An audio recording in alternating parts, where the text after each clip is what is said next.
Hello and welcome to the Queermonge Institute, our Q&A conversation for exploration series. I'm Paul Robert, the Executive Director and President of the Institute, along with my wife, Laura Lee, the Director of Research, Education and Outreach. And on behalf of our Board of Directors, advisors, our volunteers, and supporting members, we really want to thank you for joining us today. The Queermonge Institute is an independent, nonprofit research organization committing to researching consciousness and the human experience, following the footsteps of our founder, anthropologist, Dr. Felicitas Goodman. And our focus is reflected in three main areas: experience, education, and exploration. We continue to respect the path of academic balance, the creative pursuit of science, while advancing, conserving, and restoring a direct experience of that deeper human connection to all of life. It's part of our mission to expand our own experiential research with the multidisciplinary understanding that's available to us today. So as an educational institution, we take an open approach, and we created this Sunday roundtable discussion opportunities for us to invite scholars in related fields to help broaden the scope of our own work and exploration. And that's why we call this Conversation for Exploration. So today, we're going to explore through the eyes of photography the sacredness of our planet. Images can tell us a story, but much more than that, not just the physical localities and the magnificent landscapes and architecture, but more importantly, we can connect to the story of our own human connection to the spirit of place. And since ancient times, these places have had such a powerful attraction for billions of people throughout time worldwide. These sacred sites become pilgrimages, places where they're revered and honored as part of human civilization. Well, we have asked, what's in a sacred site and how does a site become sacred? How is it activated by nature, by humans? But here we're going to have a chance to view sacred sites more than most of us will ever get to in our lifetime. For indeed, it took our guests some 40 years to travel to hundreds of countries and to witness and see and photograph thousands of sites. So what a pilgrimage. His life has been a pilgrimage. That's good. And that's what he's here to talk about today. It is Martin Gray, who happens to be a neighbor of ours here in Sedona. And we are delighted to discover that. And he's written Sacred Earth and Secret Sacred Sites. That was a gift from Martin. Thank you. And he says that his photographs are really windows to look through. And that's what we'll be doing today as he's sharing so many of his images. They're not so much pictures to look at.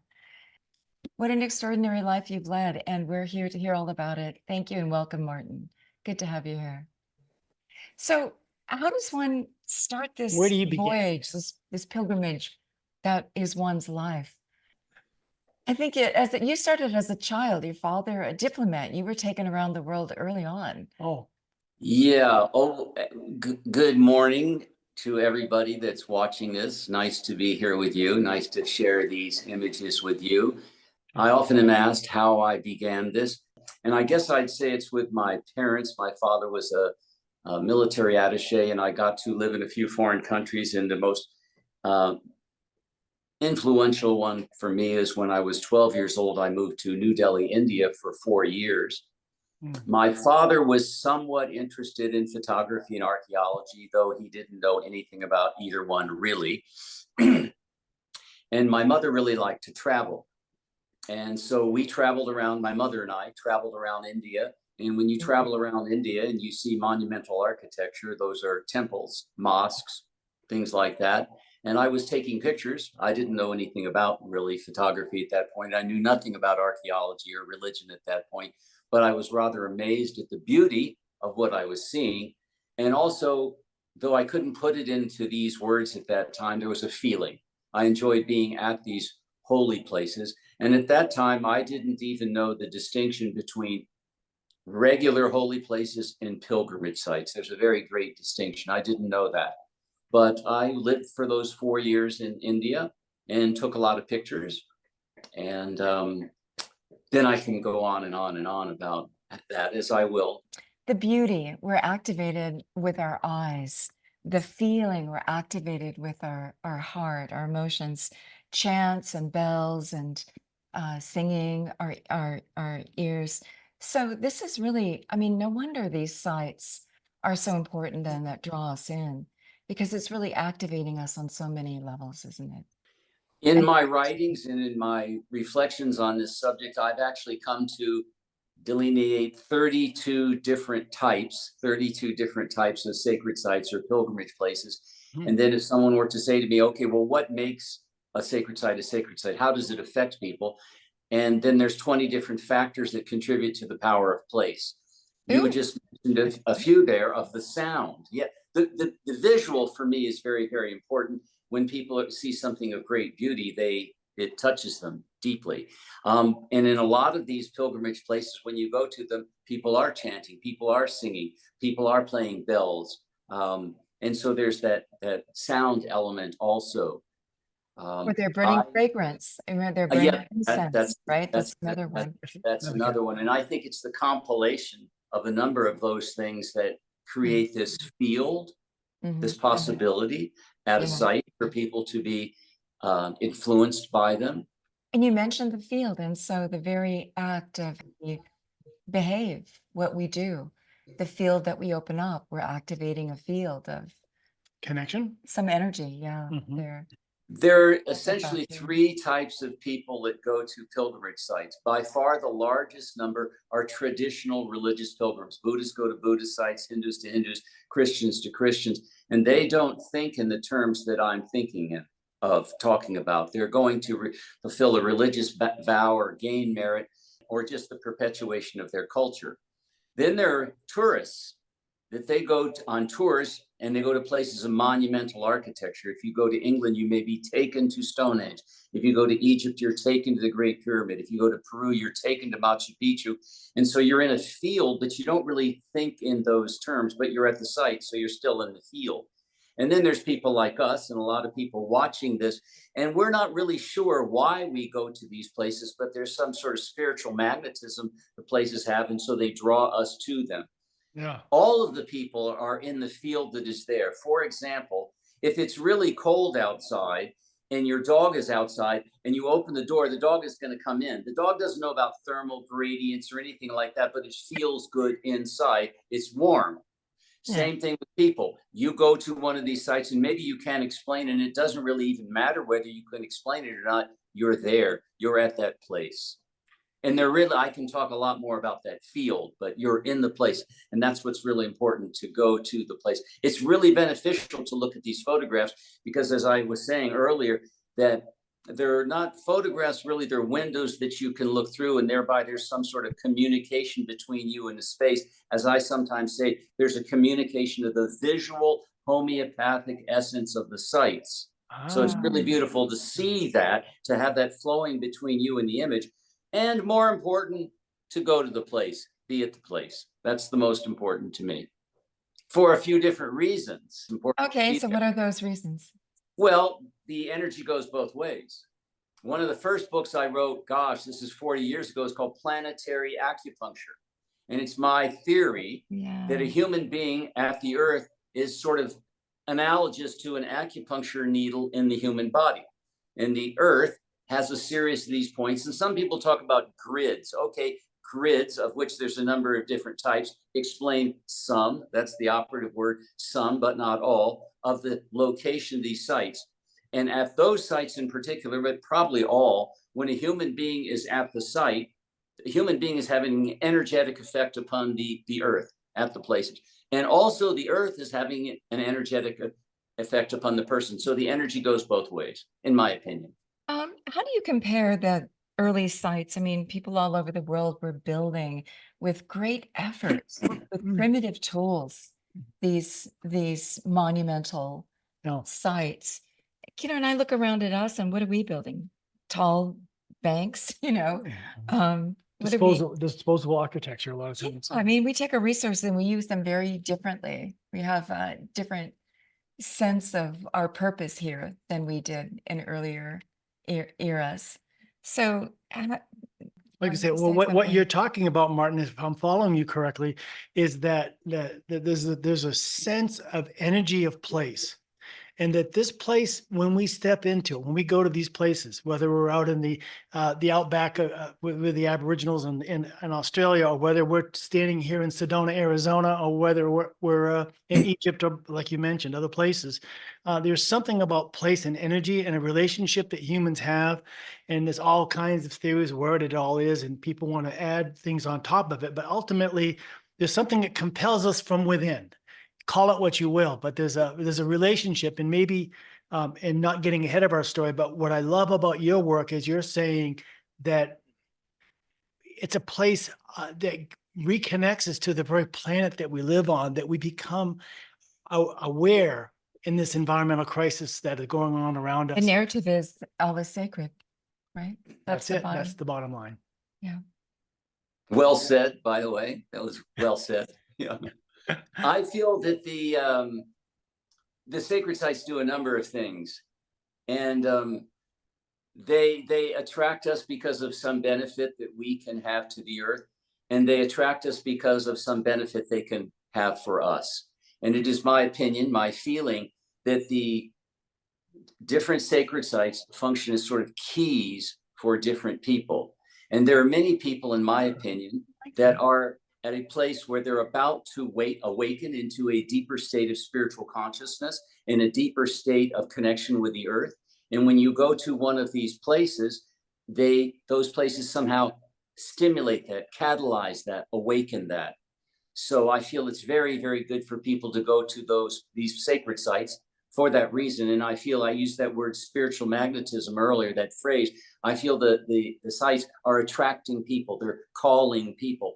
And a lot of times I say in my slideshows, and these slideshows of mine have been seen by hundreds of thousands of people, and people come up after the slideshows oftentimes to me. Now I'm expecting this, but they used to come up and they said they had this really magnificent and sometimes remarkable and mysterious experience while they were looking at a particular place. Right. And I began to understand that these are particular places reaching out to particular people for a particular reason. And maybe I couldn't even explain it. Now I can sort of a general idea that it's for that reason. And then I would just say to the person, well, just go. What it's doing is it's seeking to communicate with you. And I'm just the middleman. I'm the guy who visited all these places and took all of these pretty pictures. But it's really about a relationship between the places and the people, not me. I'm just to the side, like I am right now on the side of this screen. Yeah. Well, I will have a question about, you're not just there observing the site and building that connection for yourself, but you're an observant person. You're also looking at all the other people that are there that are attracted to the sites. And so I want to ask you in a minute about the various reactions, maybe conversations you've had with them. What does it mean to you? How you observe it?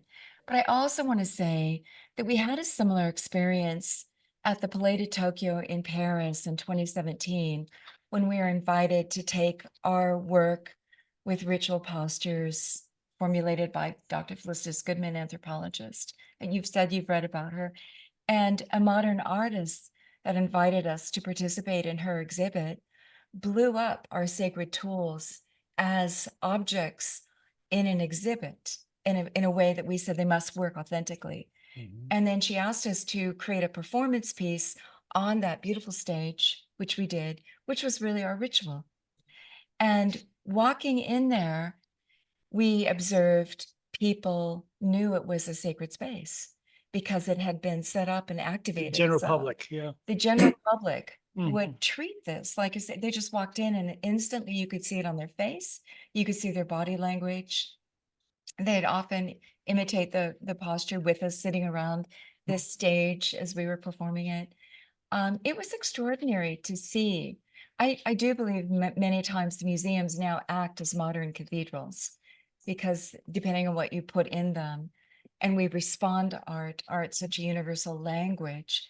But it was beautiful to see how to activate the sacred in Right. our lives. Mhm. And so I can imagine going to these sites that you would have lots of stories and observations of how people respond, and they are transformed by the site for those moments. our planet. One of the things you brought up about the short-term or immediate creation of a sacred space where you were doing that performance, that is similar in a sense to what is happening here in Sedona. Now, a lot of people here in Sedona, they talk about these vortexes. Right. There are none. There absolutely are no vortexes whatsoever. In antiquity, there's no evidence of pre-existing religious use of these sites at all. And then a woman named Paige Bryant came here and she channeled a being named Albion and said there's these places. Well, there aren't. But because people believe there are, lots of people come to those specific places. And so there is the manifestation of something. And what I oftentimes say is if you get a little piece of earth called photographic film and you expose it for 1,000th of a second to a subject, it remembers it. Or you get a little piece of magnetic tape and a tape recorder and you sing into it, it remembers it.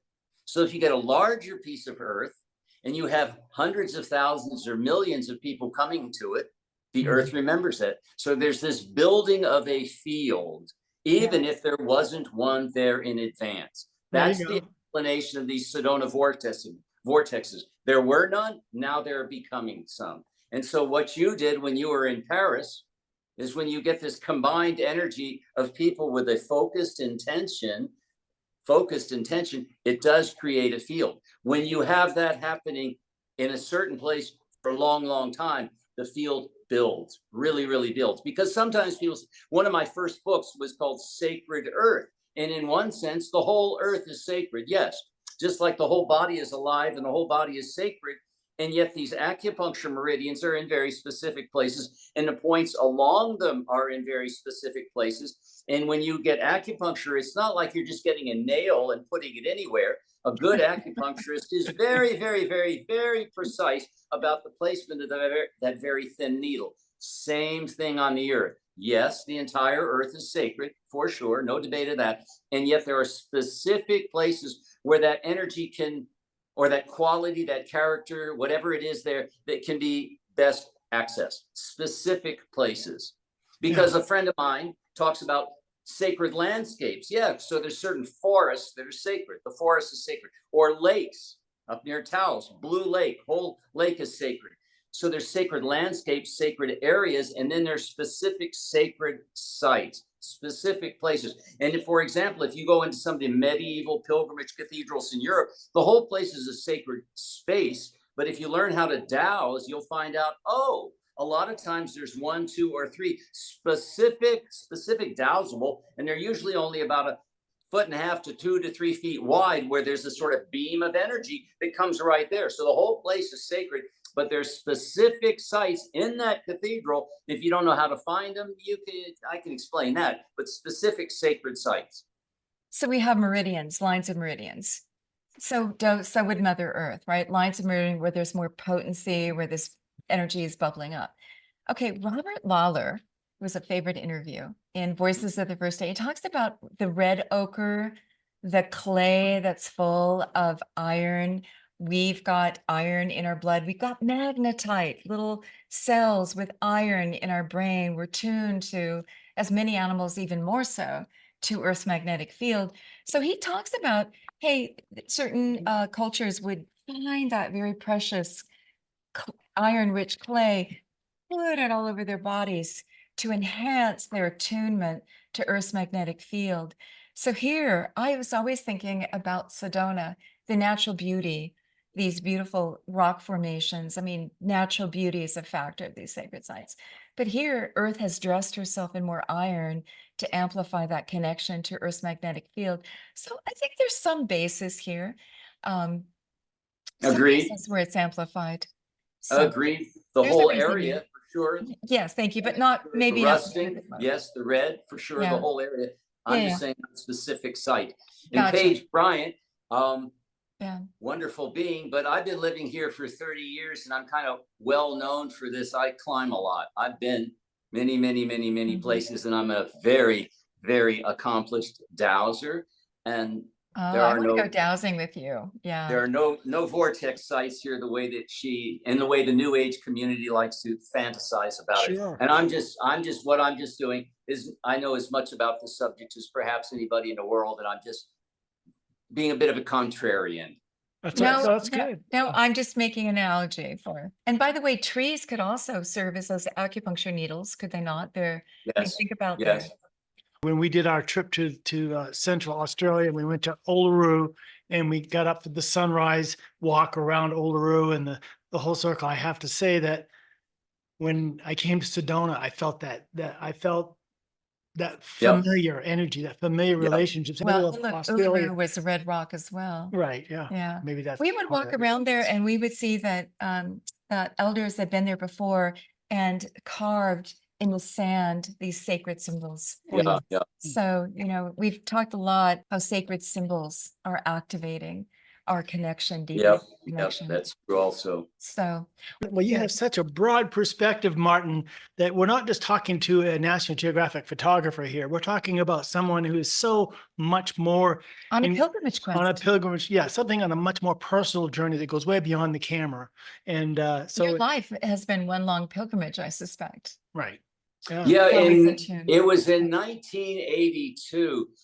Well, for let's say 1972 to 1982, I was a disciple of a particular Indian guru and lived a rather monastic life. And then I was finished with that phase of my life, and I started some travel agencies in Miami. Had a pretty girlfriend, making a lot of money. Everything's nice, and yet there was this emptiness in my heart because I wasn't doing something that I felt was service good for the world. I was just making money as a business person. And one night, very mysteriously, I had this visionary experience, and I began to see this picture in my head of the stone heads on Easter Island. Yeah. And I heard these words that said, go here and you will begin to find the answers to your prayers. Now, I'd read the book Aku Aku by Thor Heyerdahl when I was 11 years old. I and read all Thor Heyerdahl too. Oh man, go ahead. So I was familiar with because it didn't say where it was. It just showed the stone heads.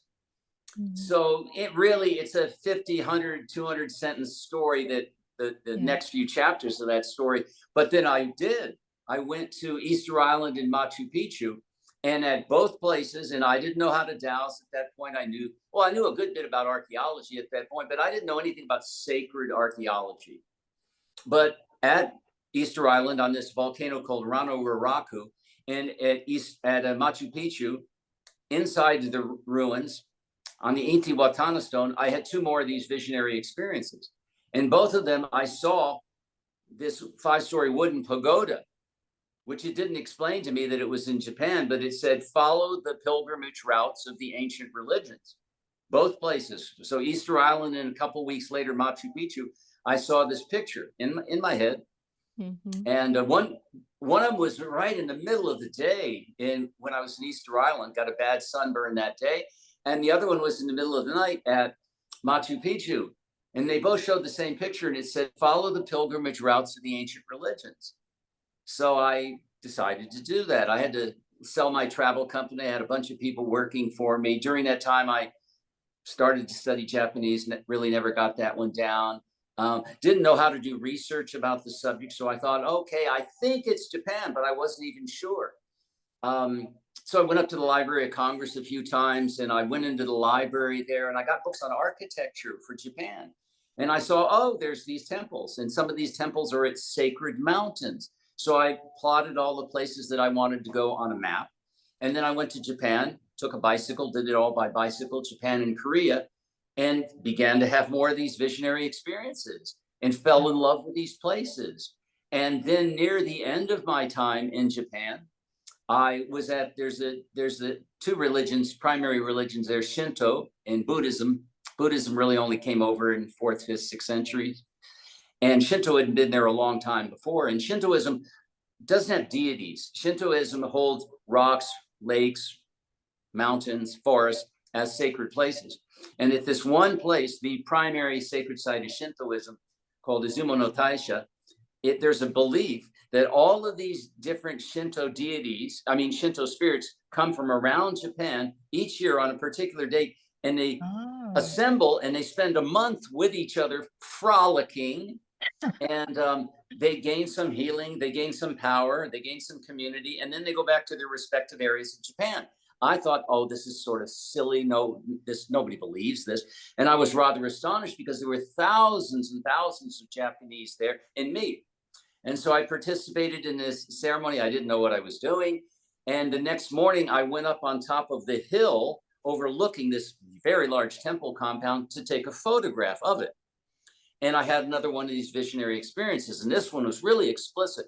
And I'm sitting there meditating, and I begin to see inside of my head, it's quite early in the morning, I'm waiting for the sun to crest, and so light is on the temple. And I begin to see, my eyes are shut, a sort of picture of the earth. And it's rotating, and on it are points of light. And they weren't flashing, just points of light. And I was given to understand that what I'd been doing in Japan, going to these places, I ought to go if I wanted. I was never told you have to do this. It was suggested. If you'd like to do this around the rest of the world, you could do that.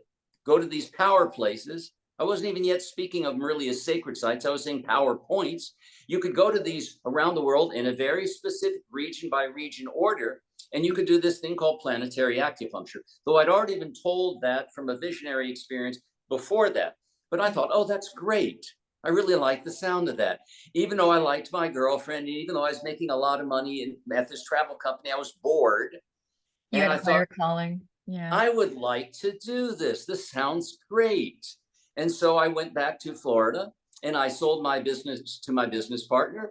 And I began what I thought was going to be 10 years or so. Now it's 40 years. It took that long because it's 168 countries I've been to so far. It's been a monumental calling, okay? A monumental calling that takes 40 years of a man's life. And this is all I do.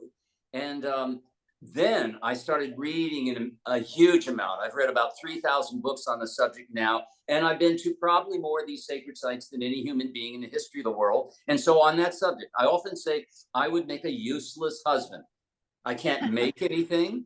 I can't fix anything. I don't know anything. What I know how to do is travel, and it takes about 70 countries before you know how to travel. People don't like to hear that, but it's true. Oh. And I know how to take pictures, but I don't even really know how to take pictures. National Geographic says, oh, you're a great photographer. And I go, no, I'm not a great photographer. I photograph great art. Big difference, big difference. So I'm a pilgrim. I'm a pilgrim who has this little black box, a camera. And you know, my last 2 trips, here's the camera. Because last year I was going into these, this particular iPhone 12, I was going into these shrines in Iraq, and you can't take a camera in. And so you can take a cell phone in, and all the pictures on my website in the last 2 years were taken with that particular iPhone 12.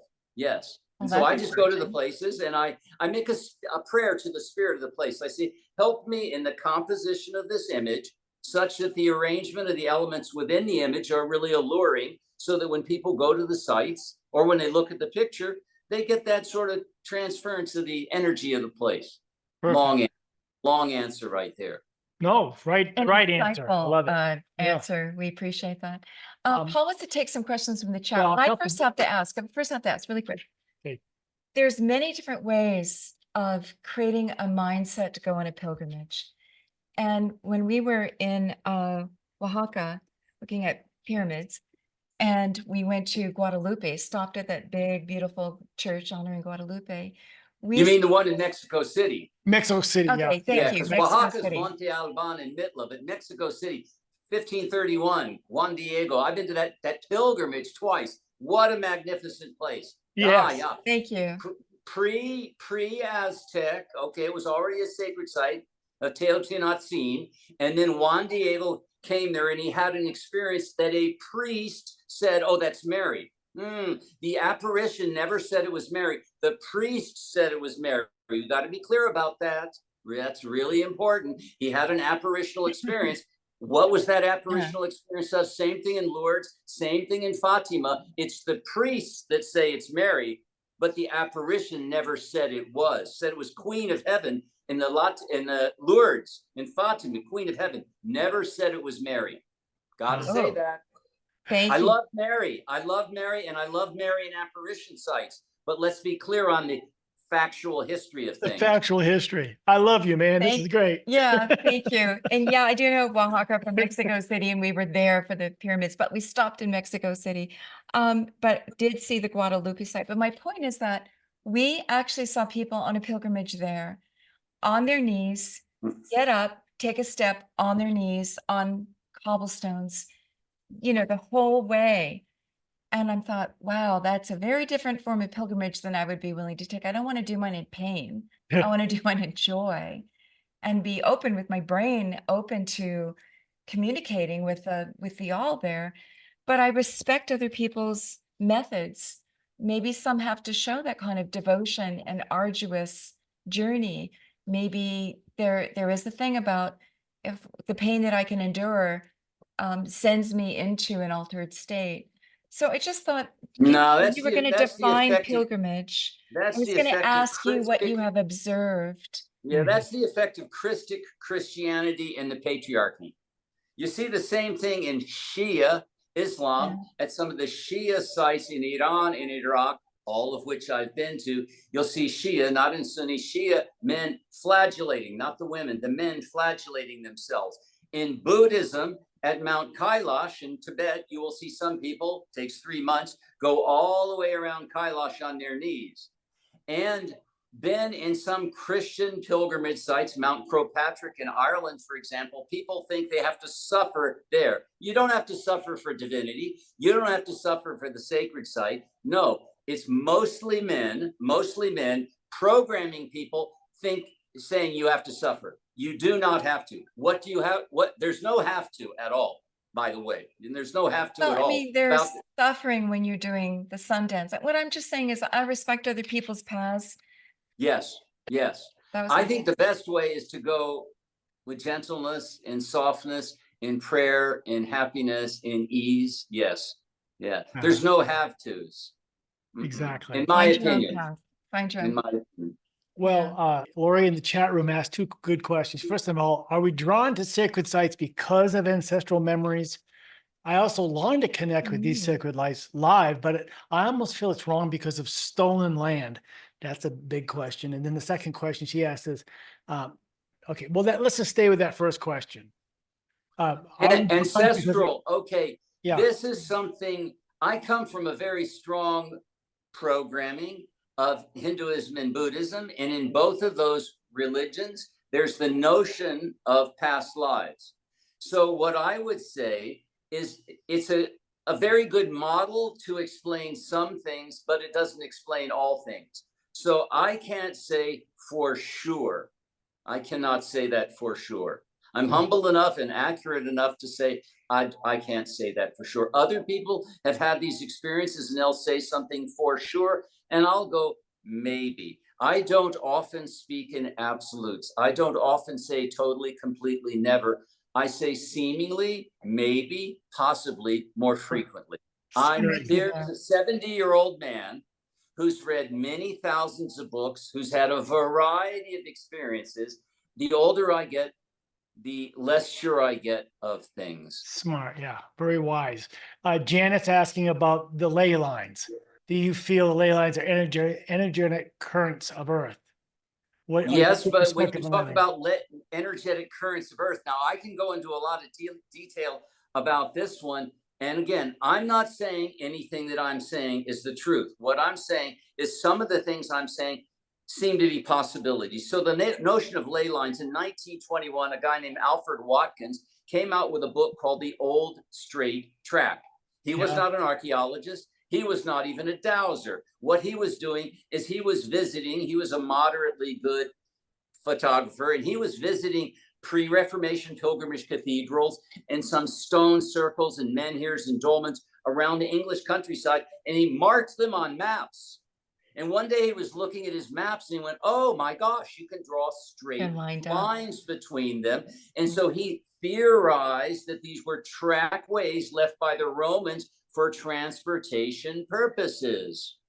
Well, some of these lines are straight, and then some of these lines meander, and then there's different types of lines. And when you get good at dowsing, you can find some of the lines, but dowsing is mysteriously, oftentimes dependent upon the type of question you ask. And then where these lines and along the lines and where some of the lines intersect, there are points.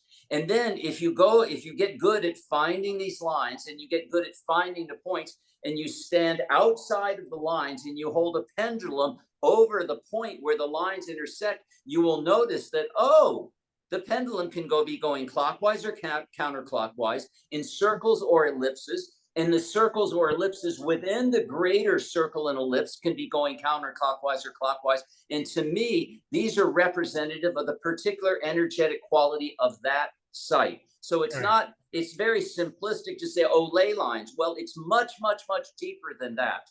It's much broader than that, than just ley lines. That's a misconception oftentimes. A lot of times when people talk about ley lines, humbly I go, hey, you don't know what you're talking about. I don't know what I'm talking about. And I've been to 2,000 of these sites in 168 countries and have read 3,000 to 4,000 books. And I don't know what I'm talking about. So I'm rather hesitant to say somebody who's been to one power place and read one book, they know what they're talking about. No, no, no, they don't. So dowsing rods and a pendulum, you know, can put in your pockets. Did you take these tools to on your travels, and were you testing many of those sites? In the beginning, I took copper L rods. And then I got to the point where I didn't need them anymore, because all dowsing rods do is they magnify a response of your own central nervous system. The dowsing rod doesn't do anything, nor does the pendulum. You can train your body to receive that directly. Yeah, it's already receiving it. It can't not, but you're just not conscious enough to notice the reception. So, Gotcha. yeah. And then after a while, well, with the pendulum, that's what the pendulum is doing. That's very, whoa, you kind of need the pendulum if you want a visual representation, a visual marking of the differences between the different sacred sites. Now, a really interesting thing, just because I'm onto that, in Christianity, for example, you have Christ, you have a few different Marys, and you have these apostles, really none of whom were very saintly, and then a lot of so-called saints who oftentimes weren't saintly at all, and their relics are duplicitous. Okay, you get a religion like Hinduism, and you have all these different deities. And what are the deities? What does that mean? Oh, what all the different deities means is there are all these different sites where Shiva or Vishnu or Saraswati did particular things. Well, why is it they did a particular thing at a particular site? Well, the myth at that site, the legend at that site, is a way that human beings talk about their own experience at that place. Very, very important to understand. And if you study paleomythology and mythology and you go to all of these places, you're going to begin to understand, oh, the myth is talking about that place, not a general myth, but a place specific myth.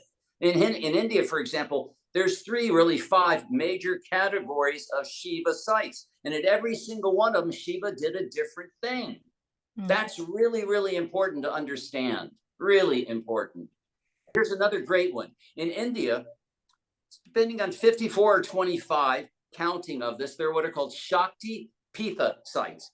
And these are sites that are sacred to women. Okay, well, I could go into more detail about the legend, but each one of 54, 31, or 25, whatever the counting is, there is a particular part of Shakti's body that is there, actually fell from above to that place. And so when a woman, because they're not effective for men, when a woman has an ailment in her particular part of her body, she will go to that Shakti site that is specific to that part of the body. To me, that's fascinating. I've been to almost all of them. I've been to all the major Shiva sites. And I've been to, I'd say, 95 of the major Shakti sites. And there's a few different categories of those too. Do you want to go show some slides at some point? Yeah, we can put some So images up as we go along, and we can also ask some of the questions that are in the chat Yes, as we go along.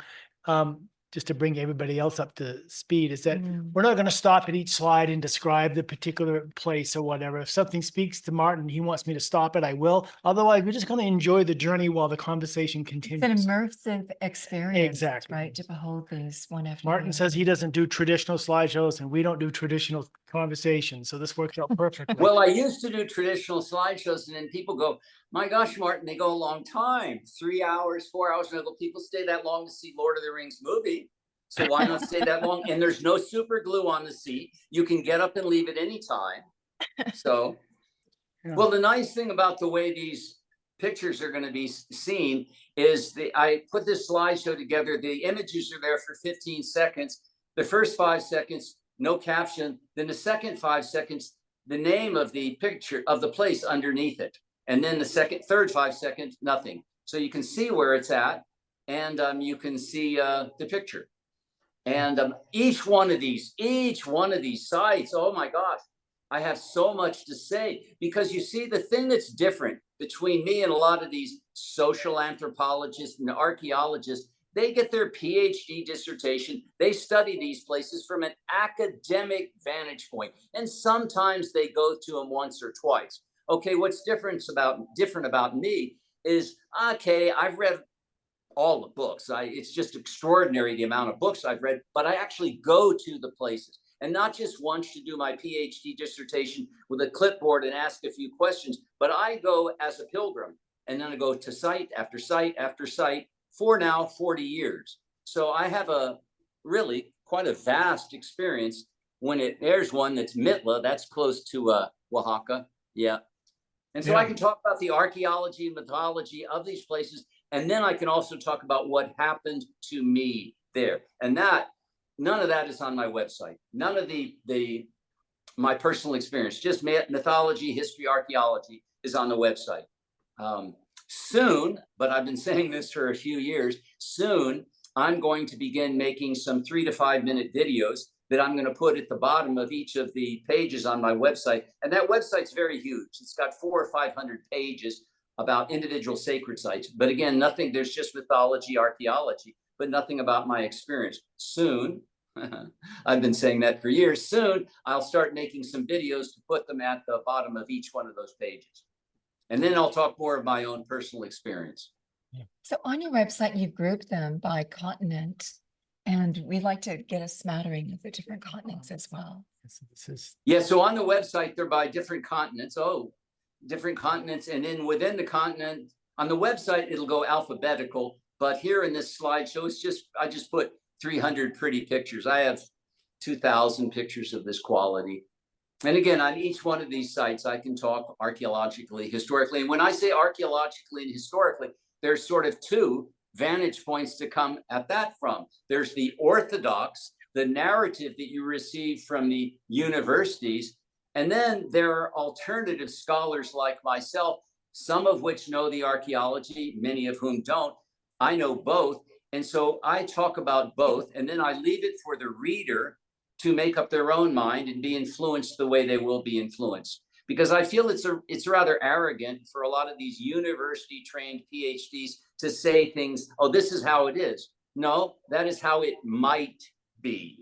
That's how it is from your vantage point. Don't have the arrogance to say that your vantage point is the way it is. No, no, no, that's wrong.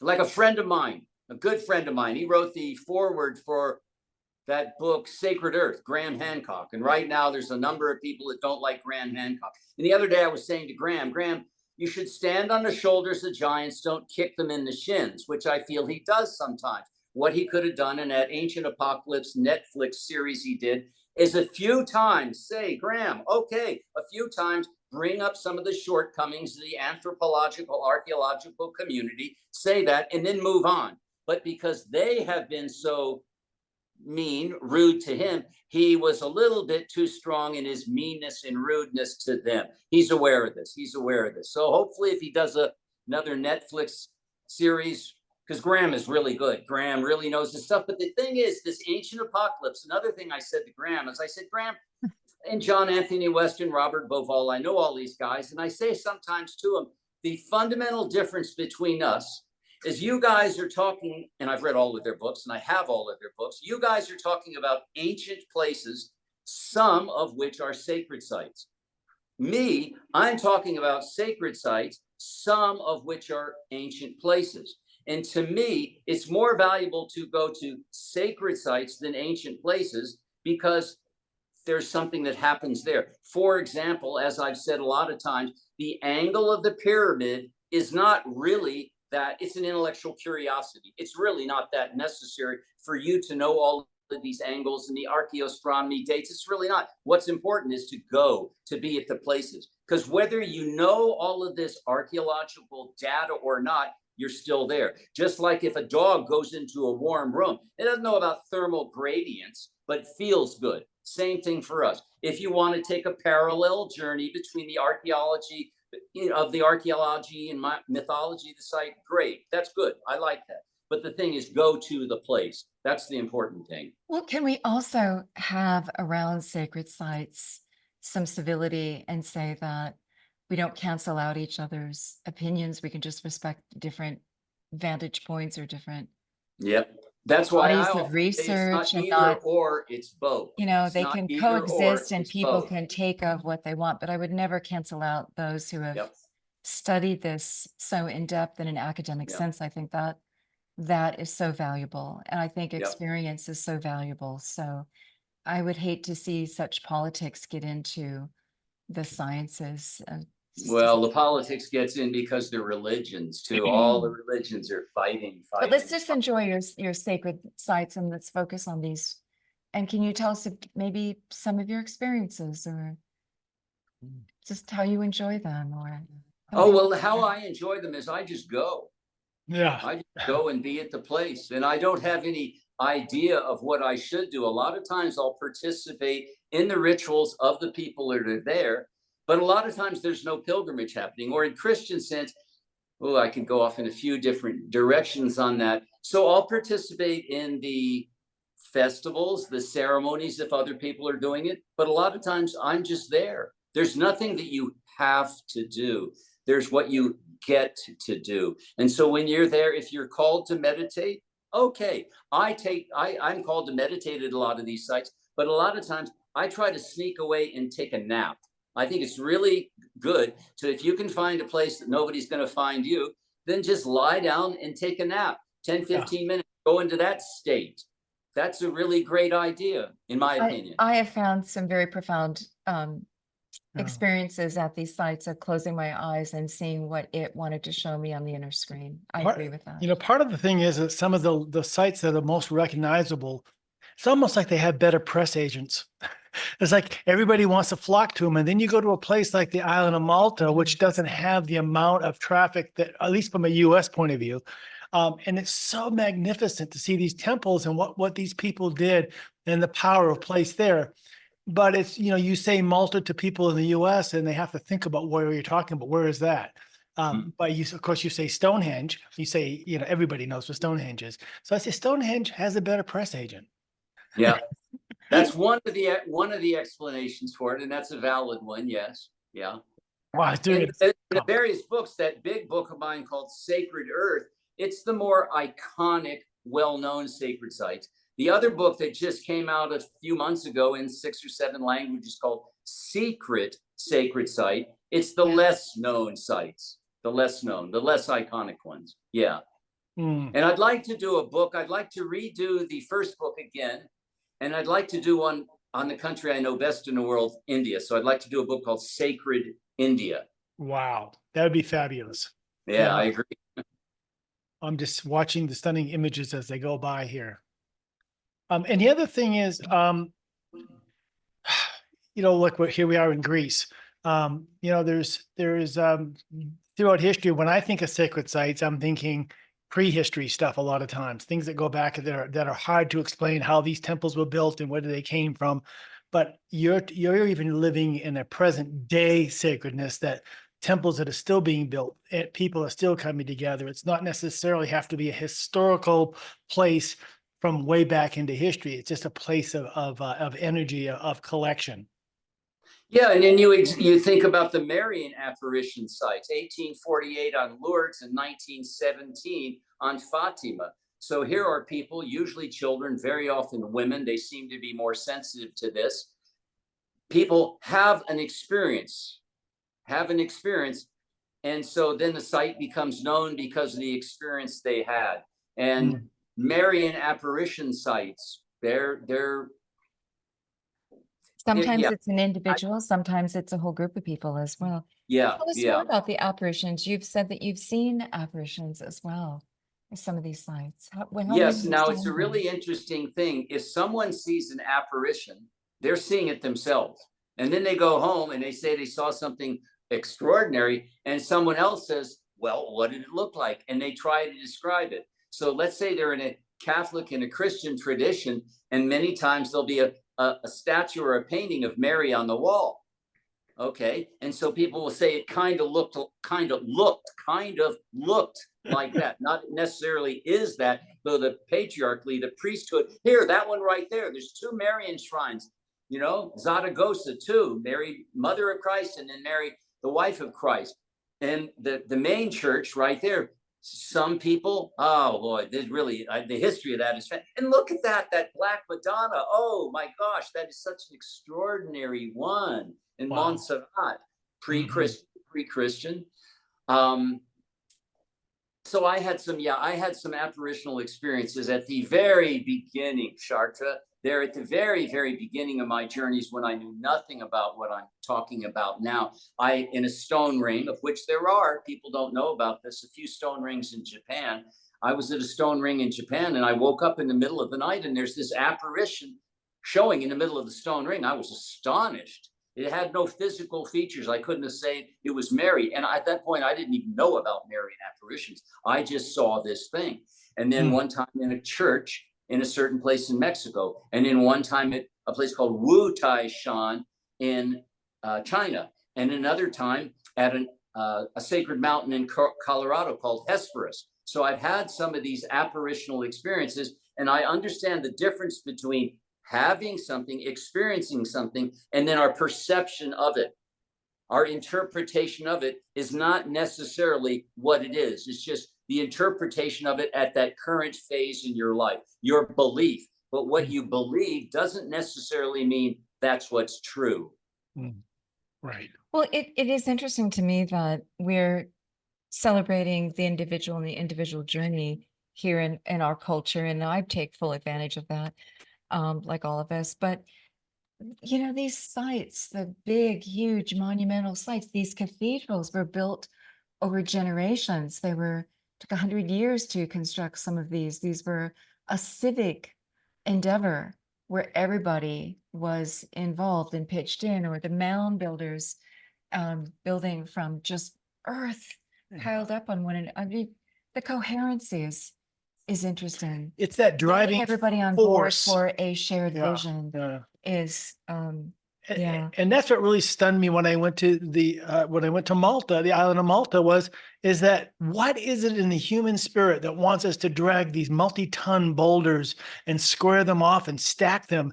This is not shelter. This is not about, this is something we're so It'd be hard to do it driven. with modern We're so technology. driven to create these monuments from within ourselves. I sort of relate. There's something so powerful and so engaging to want to be a part of something like that. But what are we trying to create, and what is it that we're trying to express through such an incredible effort? Well, we're marking the places. If you study it paleolithically, when people were hunter-gatherers, people were following the migratory herds of animals all across the countryside. And every so often they would wander across one of these lines of energy, or they would find these points of energy, and they would mark them with clumps of stone, so that if in succeeding years somebody from their own tribe was in this area and they saw off on a distant hill a clump of non-naturally occurring stones, they would say, oh, somebody from my tribe has marked one of these places. I'll go over there and see it, feel it. Well, then when people learned how to grow crops and herd animals, they were presented for the first time ever with, well, we can settle down. We're going to live in the same place. Where are we going to choose to live? And the genesis of a lot of the oldest cities in the world, they were at places that the people before the city was made, they were these power places. Exactly. And then people live at it, and they live longer and longer and longer. Over millennia, people continue to live at this place. And so they build greater and greater architecture, more and more durable architecture, and architecture that holds larger and larger numbers of people. An important thing that I wanted to say here, thinking about this earlier, if you go to sacred sites, And it took me 25 years to get this. And maybe it was when I was in Mecca. It was really now, gosh, 1,000 people have died of heat exhaustion in Mecca in the last few days. I did the pilgrimage to Mecca in the cooler months. But when you go to sacred sites, people are only doing two things. They're saying please and thank you. Praise and prayer. Whatever the deity, it doesn't matter the deity, because the idea of a deity is a human notion on the divine. Yes. We say, oh, it's Christ, it's Mohammed, it's Buddha, it's Krishna. Those are human words to try to describe our notions of divinity.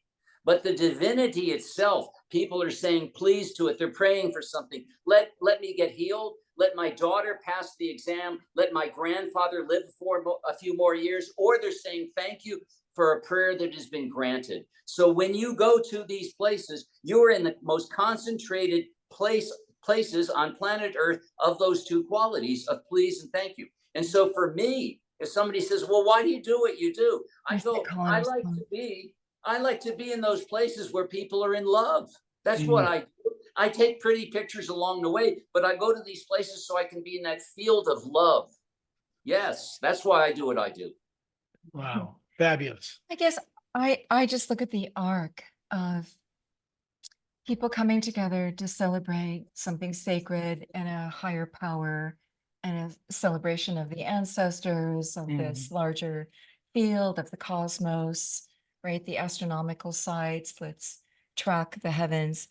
And then the city-states show up, and then it's about, oh, let's build a palace and look at the state's power, look at the civic power, look at this, hey, the governance. Sometimes. And now, I mean, look what we do today. Our tallest buildings are all about commerce. And some of our most expensive buildings are these private homes that the terribly rich are building as monuments to themselves. Right. You know, it's just interesting how it's all shifted in terms of the story that we're telling about who we are. Rather than our place in the cooperative world. sacred site building. About a collective endeavor to honor the all and the sacred. It becomes about ego and power in the end. Yeah, so hopefully we're moving back in that direction, hopefully. And it's those of us, because I say this thing, that we're at the dawning of a Gaia, like Gaia, a Gaian age of pilgrimage, a dawning of a Gaian age of pilgrimage, where people do not see pilgrimage in their particular religious, oh, I'm a Buddhist, I'll only go to Buddhist sites. Well, I'm a Jew, I'll only go to Jewish sites. Where people say, oh, I'm a human being, I'll go to all of the sites. Here you go. Beautiful. That we even have this conversation shows that there's a shift underway. Oh, it's a big shift because, you know, okay, so I don't mean to say this again, but so I've been to 168 countries, and wherever I go, I see us. We are everywhere. And by this, I mean, not only are we from America everywhere, but we conscious people, we awakening people are everywhere. And this is a very, here's one of my best pictures, Mary at the Hill of Crosses in Lithuania. We are everywhere. And that's a wonderful thing for people to hear, that we, the people that are watching this, we are everywhere in the world. It's such a good thing. It's such a hopeful thing to hear and to know that we are everywhere. We're starting to behave as one family, aren't we? Yeah, now understand we're one. Yeah, that behave. There's some that I have a little behave. I have a little problem with the word behave because there's some dogmatism in it. Well, you should behave this way, but we're starting to function. We're starting to. All right, so recast my sentence in terms that you appreciate more. The sentiment is there. Yeah. Yeah. Okay. Next question. Yeah. Well, you know, with that said, I mean, and kind of going back to your original thing that we talked about with when you mentioned Sedona, and that is that because the cave and the architecture combined. Yeah, coming back to the original thing you mentioned about Sedona, that there's that element between which came first, the chicken or the egg. Do we create sacred places? Yes, there are ley lines and there are energy points and there are places on the planet, but also when human beings gather with the intention of sacredness all of a sudden becomes imbued into space. And this, you know, happens, of course, we know with churches. They're built, sometimes it's on ley lines, but sometimes not. But just by the fact that it's been set aside as a sacred place, I know when I was a youngster, as a teenager, I visited a convent chapel that was open to the public. They had one little chapel open so that you could go. And I was just experimenting with meditation. I was not Catholic and I wasn't a practitioner in that way, but I was a meditator. So I wanted to go find a quiet spot to meditate. And I found that this chapel, the air just went because it was so intense. And they had the nuns were on call to be in contemplation 24 hours a day. They were in rotation. There was always some nuns in the very front of this convent, always maintaining prayer. And boy, that was a sacred place that was invented by human beings, not by the energy of place. Maybe there was energy, but Well, by prayer. by prayer. That, Yeah. Well, prayer, that's Stirring what I up say, the- praise and prayer. Yeah, Yeah. that's that's Hand in what hand. coalesces the field, praise and prayer. And again, it doesn't matter what you're praising or praying to, because it's just that indivisible divinity. And yeah. I find that so helpful that no matter where we are and who we are, we all have this capacity. We can open up that dialogue. We can start to exchange directly with this magnificent, intelligent universe, however you understand it. It doesn't matter about your dogma or your belief system, but it matters the experience. Mm, I think that is so hopeful and beautiful. And we can see the evidence of that throughout time. beautiful. That's Tunisia. I was just back there again. I didn't go to this one. Now you're seeing, this took so long. The pictures you're going to see right here, 40 years to get permission to be able to go into this one here in the next picture. Oh, so difficult to get to this place right there. Wow. 40 years. Tlemcen, it's the burial place of a certain Sufi. 40 years it took me to get permission to go into this place. Yeah. And just for you to know, this is really interesting to me, that what I just finished with right there in Algeria, and one I went to also in northern Iraq, in Kurdistan, was the end of my long period of going to the sites and gathering the photographs and the information. Now I'm moving into the next phase of my work, which is to share this body of knowledge more widely. Share it more widely, because right now that website's already had about 300 million visitors since 1996. And we're doing a complete upgrade on the website right now. It's still very beautiful right now, but it's going to be even more beautiful. But now is beginning the next phase of my life to more widely share this information around the world, which I'm very excited about doing. Sacredsites.com, your website. Yeah, sacredsites.com is the website, because I don't consider these photographs mine. I'm the shepherd. I'm the guy that was lucky enough, graced enough, oh, thank you, Great Spirit, to go around all of these places and take these pretty pictures and bring them back and share them with people completely freely. If I had the money, I'd make my books even free, but that's the publishers. But I can make my website completely free. As windows we can look through, Mm. not just pictures to look at. Yeah. And it's interesting that I bring that up, because in Hinduism, there's this concept called darshan, D-A-R-S-H-A-N. And darshan, some people think darshan means view of the deity.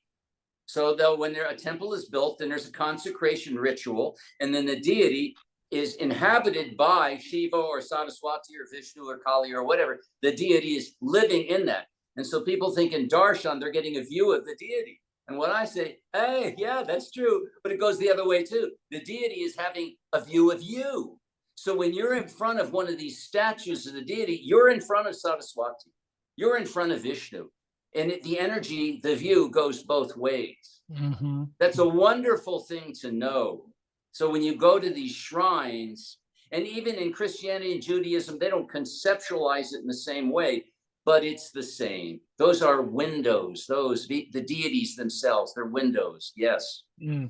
What a blessing that you had that experience as a youngster with your parents and living in India, because it kind of broadened a scope of your view of the world that you never would have had otherwise. It gave you an opportunity to view the world totally different, upside down from what if you would have stayed a traditional American point of view of only being in this country and not having that opportunity. Yeah, and so if there's such a thing as karma, I have really good karma. Good parents and good karma. Yeah. Yeah. Fantastic. Well, that was, growing up as a youngster in the state of Maine. Maine was a very isolated state. It was a worldview unto itself. And so just getting out of the state all of a sudden changed my entire my life history. And then from there, of course, travels and everything else and meeting. And in your state, you have Mount Katahdin. Right.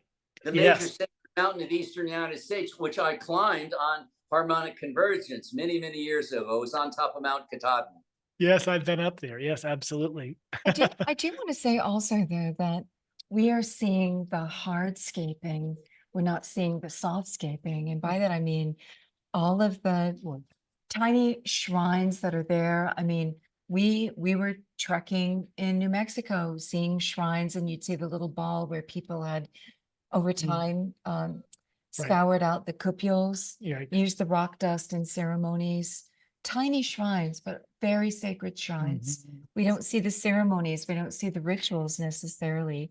We're not seeing the wood monuments that have decayed over time. We're not seeing those that have maybe disassembled, like the Crane, now named Crane Heritage Site, where a stone fell. And so part of the solar calendar has been nature just dishonored it.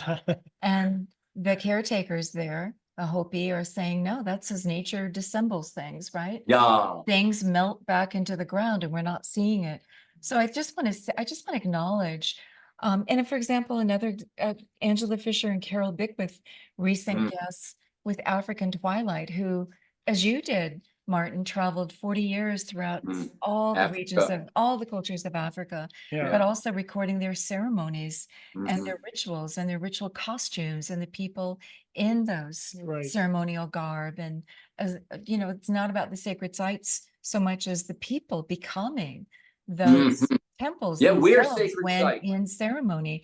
And they were saying that 40% of those rituals now are no longer performed.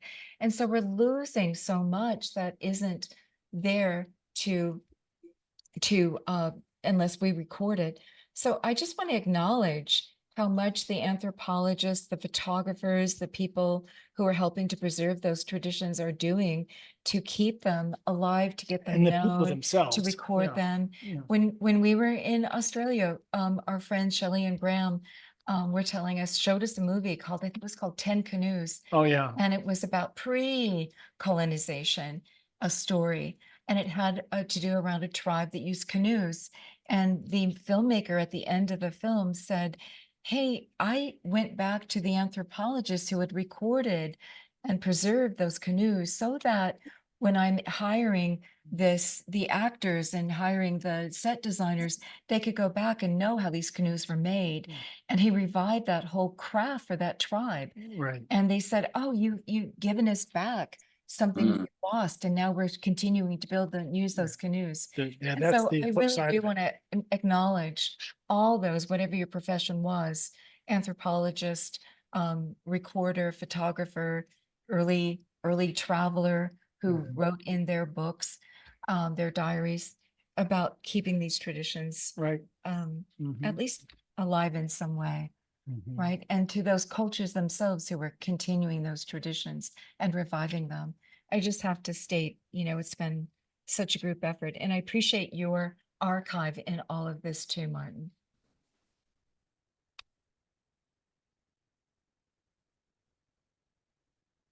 Beautiful. Iran.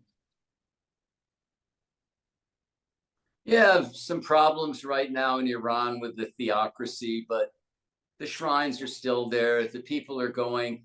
You may have a dislike of the religious institution that is managing the shrine. Okay, but it's the religious inspiration of the individual that goes there, and that's fine. Mecca, the great mosque in Mecca. Oh, Yeah. oh, yeah. Those people there. Yeah. Oh my. That's the largest building in the world. There's over 1.2 million people in the building. Wow. Yeah. Oh my. They're there right now. Right now, they're there. Yeah. Yeah.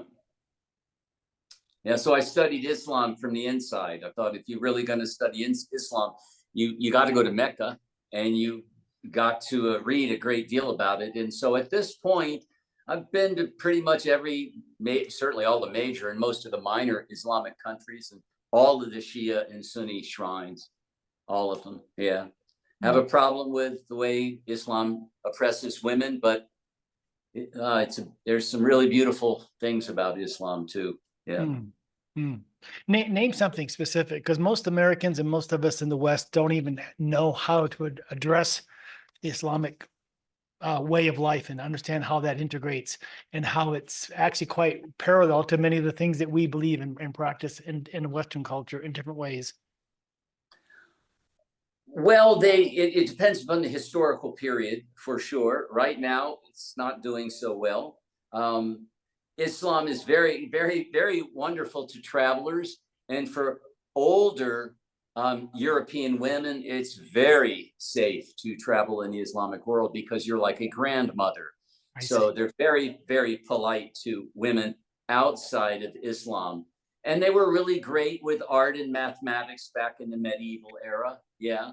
And we need a reformation of Islam from within Islam so that we can have an emancipation and empowerment of women. It's one of the things I really stand for. And it doesn't happen in Islam, sad to say. Yeah. These are very rare photographs you're going to see. This took me, again, 40 years to get permission and to get into these shrines 2 years ago in Iraq. This is something that has never been done. No non-Iraqi person has ever done. I went to the 13 major Shia shrines in Iraq. These are extremely rare pictures. Virtually, unless you're Islamic, none of the people watching this could get into these shrines the way I did. These are completely unique photographs. Wow. How did you gain entry? Oh, that's a story. Now here was the last picture I took. This was in northern Iraq, in Kurdistan. This is a Yazidi shrine at a place called Lalish. Yeah. Oh, I can talk about this one. That's up the wall. And this is really interesting. You can see the men in the middle of the picture for sense of scale in those large blocks, largest stone architecture in the world. Those are 1,400 to 2,000 ton blocks. The Romans did not build those. The Romans built on top of those. Now this is in one sense because Asia is the region of the world I know best. We're about to start all the Asia slides, and it starts with Cambodia and then it goes into India. So now you're going to see a lot of pictures from Asia and a bunch from India, the place I know best. And if you haven't traveled in India, to my audience, it's hard. Yes, it's dirty, it's noisy, and it's incredible. And in my opinion, it's the best food in the world, especially southern India. And another thing, none of these are drone photographs, by the way. These are tops of hills or mountains or from low-flying aircraft. Oh, yeah. Wow. Yeah. Look at the detail. Oh, well, see, now that's really interesting you bring that up, because the carvings on the outside of the temples are like they're visual theologies. The stained glass windows in the medieval pilgrimage cathedrals, they're visual theologies. They tell the stories of the scriptures for people who don't know how to read. So that's what you get here, visual theologies on these temple towers. These are a lot of these are southern India. And yeah, I suggest if you go to India, rent a car with a driver. India is the most challenging place to drive in the world, meaning dangerous. Yeah. This is really interesting right here because it says Pushkar Sacred Lake. It's sacred to both Brahma and his wife Saraswati. And both of them are god and goddess of creativity. That's a very important thing to notice. If it's a god or a goddess of something, well, what is the something? That's the power of place. So Saraswati is the goddess of music, eloquence, and art. That hill there, that's her sacred place. There's only 4 major shrines of Saraswati in all of India. This is a very fascinating place here. It's a Jyotirlinga Shiva shrine in a Shakti Pitha shrine, a god and a goddess site at the same place. Highly, highly important what that means. And then here we get Benares one morning on the morning fog on the Ganges. In a minute, well, yeah, okay. So really, now here's an interesting one. The most important or the largest attended religious festival in the world is called the Kumbh Mela. Happens every 12 years, but every 3 years at one of 4 different sites. And right this year, coming year, it's at this place right now that you're seeing on the screen every 12 years. And so there'll be 25 to 40 million people come to that site. Yeah. And I'll be there next year for a month. Yeah. I'll be there during that month sometime. And here's this one is, I think, 24 years ago. This particular sadhu I've been to the Kumbh Mela twice, and this one was 24 years ago. So this in the next sadhu. And these are just wandering sages that move around India, and then they come to the Kumbh Mela. And there's saffron robes. Yeah. Those are shells he's wearing.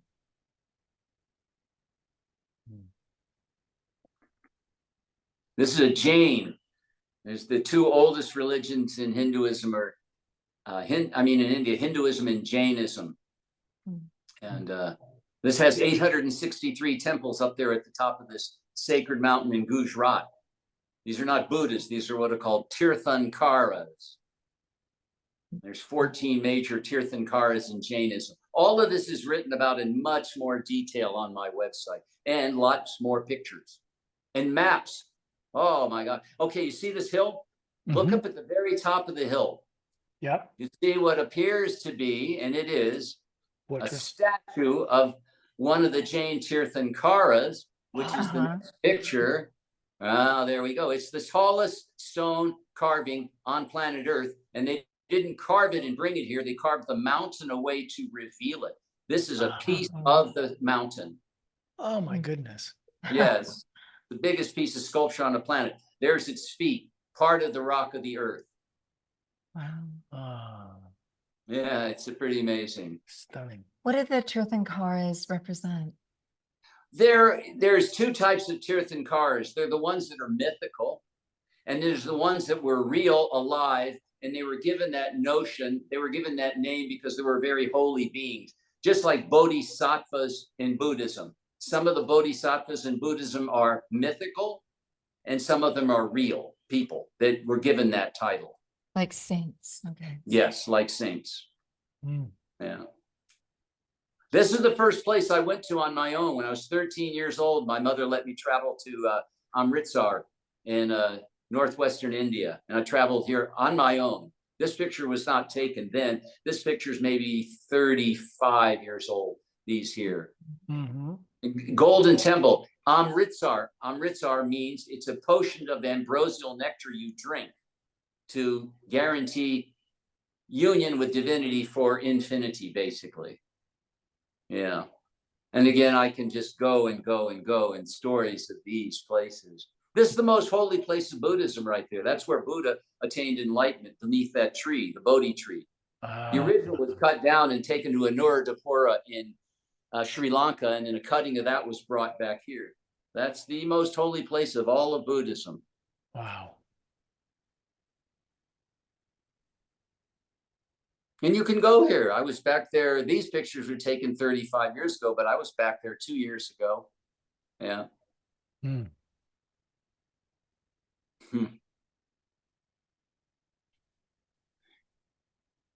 Yeah. And the stone dome, just building architecturally, that design is just mind blowing. How you can beat And the back in curvature. the day, were they painting those temples in bright colors like they did in Greece? Their statues in colors? Well, some temples in India are painted very brightly and some aren't. And inside there depends upon the sect of Hinduism. Yeah. This is a megalithic site in India as well. Oh, that's a mystery. That's a big mystery. Graham had never heard of it. That's a big mystery, that particular site. Difficult to get to. Look at the beauty. Isn't that gorgeous? Yeah, absolutely. Nice lighting too. Yeah, a lot of times I try to take photographs as the sun is going down. So I have 2 different types of light, the natural light and the electric light, because it's very beautiful. So if you notice, a number of my pictures have that quality about them. Fabulous. That's where Oh, bathing is oh, not just a sport, Look it's at a the, ritual. look at the surroundings. I mean, just the location. Yeah, this is one of the Chad Dham, and in Hindi, Chad means four. Dham is another way of saying sacred place. So there's Chad Dham, four of these particular sacred sites. You just saw Kedarnath, now you're seeing Badrinath, and then you'll see two others. Two are dedicated to gods, two are dedicated to goddess, the wives of the gods. And it's really important to say that because some people in neo-feminism, they say, oh, the men have taken over all the sacred sites. Not true, not true, not true, because a lot of the sacred sites have a yang energy and a lot have a yin energy. And so the gender of the deity will be, a measure of that. This is the primary sacred site of Gangotri, of Ganga. Uh-huh. Oh, it's So how incredible. they dress the statue. Well, that is a measure of devotion. So they're fed each day. They're clothed. There's ceremonies in front of them because, again, according to the Hindus, it's not a statue of the deity; it's the deity itself. And so, when a Hindu is in front of the deity, the statue of the deity, the deity knows it, and they know it. Oh, here's the deity. I'm getting to say, it's like if you have a picture of your wife or you're with your wife, you can say to the picture, oh, honey, oh, Bridget, I love you. But if you're in front of Bridget, who happens to be a deity, in Ireland too, that's another matter. But well, even in the Ulchi of Siberia, we worked with Jan van Eiselstein, and she had a collection of just simple wooden statues. And this was where the spirits came to their abode when they came to this end of the well, that's one of the things about shamanism. Through a variety of different types of rituals, you call the spirits into that place. Right. And they're there. Yeah. So one of my great pictures. Yeah, shamanism is really important because it's pre-religious. Because what people are doing is they're confronted with the mysteries of the universe. What's going on? And so they elaborate these notions of divinity and they pray to them and they make these different rituals to be able to communicate with those divinities. And then religion comes along, and then a lot of times patriarchy comes along, and then we get a bit of a problem. Yeah, that's a big problem, patriarchy. Right. But it's changing. It is slowly changing. The emancipation and empowerment of women, it's changing. Good. And I'm one of the great champions of that in the world today. Yeah. Look at this. This is a major Shiva shrine. And notice all those women doing kirtan, sacred music in front of this Shiva temple. Yes. Women's business. Yeah. Women's business. Yeah. Yeah. It's nice that people are getting to see all of these pictures. The nice thing about this slideshow is you get to see a bunch of pictures at once. And the way I've been doing my slideshows lately, notice the women in the picture at the bottom, those four women, a Shiva temple, women at it. The way I do my slideshows now is because in my books and on the website, an individual is looking at the picture, one individual, or maybe your friend sitting next to you, or there's three people behind you in the office looking at the computer screen. But when you go to one of my slideshows, you have 500 to 1,000 people in an auditorium all together seeing the pictures at the same time. And so there's a group shamanic event occurring. Because my feeling is, and I've heard so many people, hundreds and hundreds of people tell me this, when they see an image that there's a connection, that they have a resonance with, there's a quickening in them of something, and it radiates out into the hall.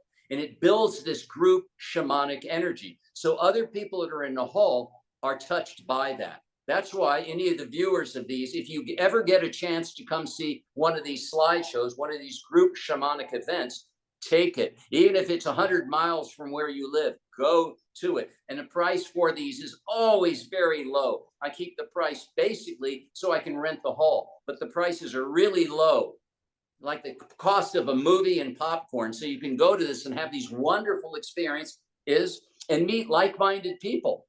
It's great things, really, really great things, these slideshows. Keep us on your invite list. Yeah. Hey, I have a nephew who teaches English in Taiwan, and he just loves the place. You'll see some Taiwan pictures here in a minute. Okay, keep going. And for weekends, he and his girlfriend just travel around. Everywhere you go, there are these shrines and brightly painted and modern, um, I guess, continuations of the old stories and myths. And it's just everywhere you go. So he's always sending photos of his adventures among all of these places. But I guess my point is they're living the stories, they're living the myths. It's everywhere around them. Well, the neat thing about it, when I was there, because I was in Taiwan a couple of years ago, and previous to this, I thought, well, if you go into Buddhist sacred sites, where are the most colorful ones? Tibet, they're very colorful. South Korea, very colorful. Taiwan wins. Taiwan, outside and inside, it is raucous color, and they're packed with people. Yeah. Taiwan is fantastic, and everybody's friendly. I spent I guess it was 3 weeks driving all over Taiwan, photographing loads and loads of lotus shrines, which you'll see some in this slideshow, and then lots more. There's 4 different Taiwan photo galleries on my website. And so you could tell your relative, oh, if you want to know where these are, because there's lots of temples, Yeah. and then there's the pilgrimage temples, and there's a big difference between the two. Well, there's lots of the pilgrimage temples in Taiwan shown on my website. They're all for free. Just go in and everybody will be happy to see you. Good restaurants right around. Beautiful, beautiful. You're going to see some Taiwanese. Here's one of my great pictures. I don't have time here to tell you the story. It's called The Buddha Meets Deborah. See the woman in the lower left-hand corner? Yes. Good story, but it's 50 sentences. We don't have time here. Yeah. Come to one of the slideshows. There's a beautiful shrine in southern India. Notice all the women. Yeah. Yeah.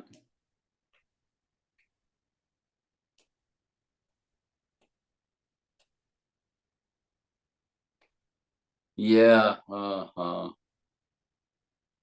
us about the serpent and its symbol, the cobra that you see there. Well, pre-Buddhist, they're called knots, N-A-T. It's a snake symbol. And in snake, if you go pre the religion, snakes are very important shamanically. And it's like the ley lines, the sinuous energy of the earth, the lung mei lines in Chinese feng shui. You see the serpent a lot. The serpent is an ancestral being of the earth. And so they're venerated. They live in the earth. They have the power of the earth. They also are symbols of rebirth as well. They shed their skin. Yeah. Mm-hmm. These pictures also extremely rare. You can't get permission to get up on top. I spent 2 weeks here at Bagan, and through one set of circumstances, I was able to get up on top of a whole lot of these pagodas, these dagobas, to shoot these photographs. Shoot, I don't like that word. To make these photographs. Yeah.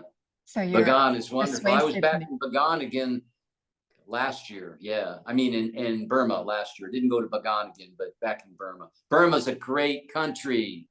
Great, great country. So you're a good negotiator to get where you need to go to get the images that you want. Are they happy to have Oh, they're always happy. images? So they give you a pass because you're immortalizing these spaces. One of the key is always be nice. Always be nice first. And if you're nice first, then people are usually nice back. Yeah, yeah. Yeah. The Great Spirit is, I'm so well taken care of at these places. Yes. Yeah. I've never had any problem. No. That's one of my greatest images. Girls eating lunch with the Buddha. These are the carvers. These girls carved the Buddhas, and now they're taking a lunch break. I think that's a beautiful image. That is. It's fun. Yeah. This one took me 30 years to get to, the Golden Rock in Burma. It was, there's 2 pictures of it here, sunrise and sunset. It was insurgents were in control of the area. You couldn't get there. But then finally, a couple of years ago, I was there. And I spent 3 days, 2 full nights there. Just me, only a non-Burmese person. And that boulder's not going to slip off the cliff. No, it's not going to fall. Mm-hmm.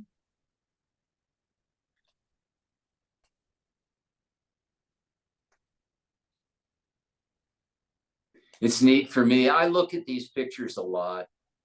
people say, I wanted to say this earlier, why'd you do this book and my various books? Because it's nice on the computer screen, but it's also nice to sit in a couch and the light is over your shoulder and look at the pictures. Oh, yeah. And I really, and I don't think I'm biased that I say I like, it's not that I'm looking at my photography. It's not that. For me, I'm looking at the places again. Yes, I Mhm. can imagine. Yeah, absolutely. And these are called chetties. A lot, right? That there's a Buddhist. People I hear around it, they call a pagoda over in Sudan. It's not a pagoda. It's not a pagoda. Celebrating the tree of life, is it? Or- Oh, this picture, we fixed this. It's got these vignettes in it, but different, these structures, chetties, dagovas, pagodas, gompas, they'll be called that depending upon the area of Buddhist Asia they're in. So that thing here in Sedona is called a chorten, Chorten, but nobody knows that. Okay, you don't know your Buddhism, even the Buddhists. It's a chorten, it's not a pagoda, but it's a pagoda. I guess that's just splitting hairs, as they say. Here's that right there, Wu Tai Shan. I had one of my apparitional experiences there. Great story, 50 sentences, great story. I had I think it's the Bodhisattva Manjushri. Bodhisattva is really fascinating. Here's the Bodhisattva Kuan Yin, which is sometimes feminine, sometimes masculine, depends upon the part of Asia and the period, the historical period of Buddhism there. So Kuan Yin is not always a goddess. That's a misimportation. No, compassion does not have a gender. Compassion does not have a gender. It gets genderized, but it doesn't have, compassion is not a feminine quality. Now, and I see those people climbing. Yes. Yeah, this one's difficult to climb and is very dangerous. Wow, Sean, you fall, you're dead. Yeah. They're looking up at me climbing because I'm hanging upside down to take their photograph. Wow. 4 sacred mountains in Bali, Agung, Abang, Batu Kau, and Batur. And I mean, yeah, Basaki, and I just showed you one of them. You can climb all 4, kind of difficult. Great place, Bali. Great place. Most people, this is Borobudur, originally Hindu, started in 735 AD, finished by Buddhists, but they only have Borobudur, but off in the distance, there's that sacred mountain Semeru, which I also climbed.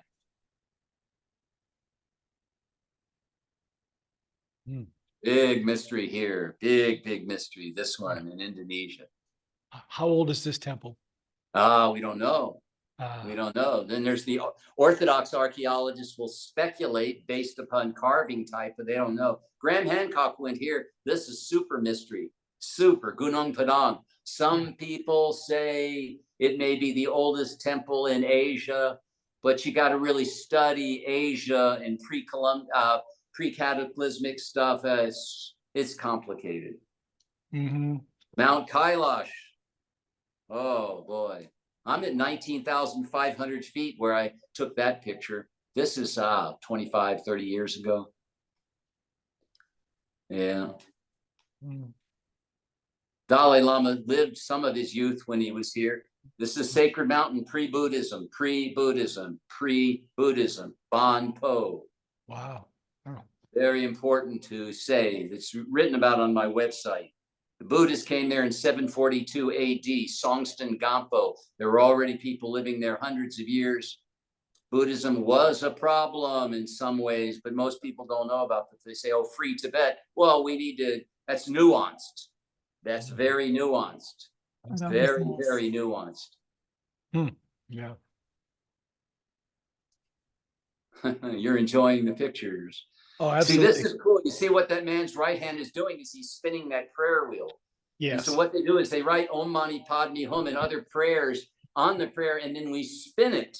It's said millions of times. That's one of the things that's happening there. Now we come to Japan. Most people don't know that Japan has a number, not very many, megalithic sites. This picture I took last year, January or so of last year.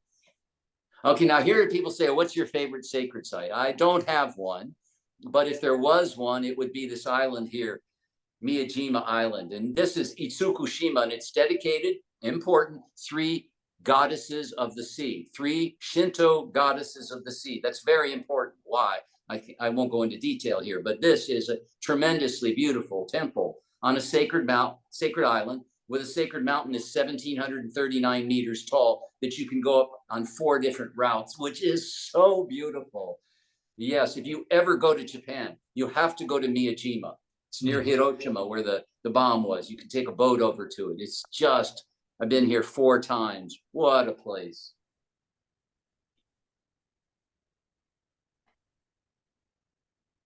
Yeah, it's hard to turn off the pictures. Yes.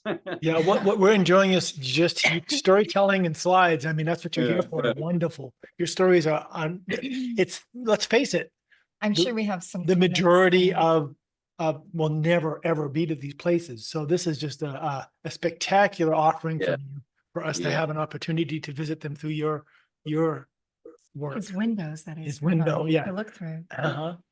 Is this Yeah, Tokyo? it is. Most people will never be able to go to, certainly to all of them. They'll be able to go to some of them, and it's not important that they go to all of them. It's Right. important when they can, not immediately, when they can. It's important, or I'd hope that they go to some of them. Some of them. Yeah. Different ones resonate with different people. So when you can, you save up your money and you can go. And Yeah. when you're there, I'm not saying only go for that. Go to see some art museums, go to see other things in whatever country. And then you Yes. can go, when you're going to go to that country, go, oh, there's that guy, Martin Gray, and he's got that website, sacredsites.com. I have to tell you, Martin, though, that when you go to these sites, they are among the most memorable memories that will last you a lifetime, because Yeah. I was fortunate in my college career to do 4 overseas programs. I got good Ah. grades. I got to go to these overseas programs. And I got to go to the St. Catherine's Cathedral, right? And from, way up stone steps that were so worn by all the footsteps before. I got to go to, in Italy, the St. Francis of Assisi's. You saw it a minute Lines. ago, yeah. Right, those sites are what I remember. I don't really remember the rest of the curriculum, but I remember going to those sites. In England, we got to go to Stonehenge my first time. So, Right. yeah, I got to do some fair bit of traveling, Yeah. Just, and that's what I remember from it. well, we do have So about. what I say is, when people Go can ahead. go onto my website and they'll see, oh, there's many hundreds of Google Maps. And if you zoom in on any of the points on the Google map, the map marker, this cost me $40,000 to make those maps. The map marker is directly on the top of the sacred sites, over 4,000 of them. So whatever country in the world you're going to go to, oh, here's this nice thing this guy Martin Gray did. I know where to go in Bolivia. I know where to go in Uzbekistan. And so Plan your whatever else you're itinerary. going to do, you can also go to these places, is what I'm suggesting.